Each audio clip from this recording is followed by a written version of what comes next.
Ngayon ang araw ng Pasko na ninaraos ng lahat ng Pilipino, banyaga man o kahit saan mang sulok ng mundo. Simbolo ng pagbibigayan at pagmamahalan. Ito na ang siyang ating kinagisnan mula ng ating kabataan.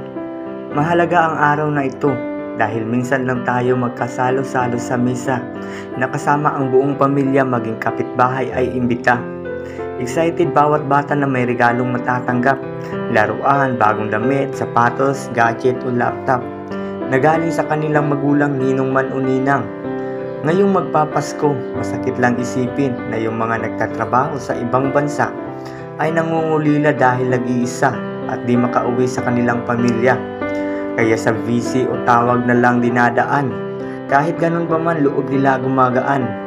May mga batang nagkakaroling na dala ay gitara, tambol at kulingling.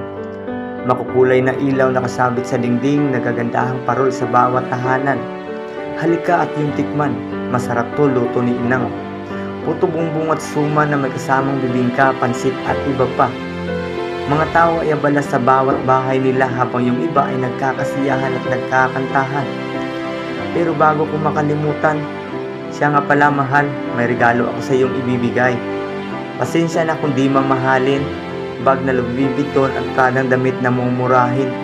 Pagtyagaan mo muna tong kwintas at singsing na binili ko pa sa iyo pre nung nagkabakbakan, mura na lang ang bintahan kaya nakasave pa ako ng 500. Masaya talaga kung bawat pamilya ay magkasalo at magkasama, lalo na sa araw na ito. Dahil damang-dama mo ang pag-ibig ng Pasko. Wala man sa piling natin ngayon yung mga taong nakasama natin noong karaang taon dahil di maiiwasan. Puno may nalalagasan ng dahon, natutuyo ang balon at lumilipas din ang panahon.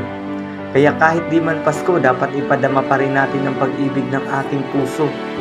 Mahalin ang isa't isa, oras ay sulitin habang andyan pa sila. Pahariin sa puso ang pagbibigayan at pagmamahalan. Pagpatawad na may kagalakan dahil yan ang tunay na kahulugan na gustong ipalaganap sa buong sanlibutan na dapat wag din natin kalimutan ang araw ng Diyos na siya ay isinilang.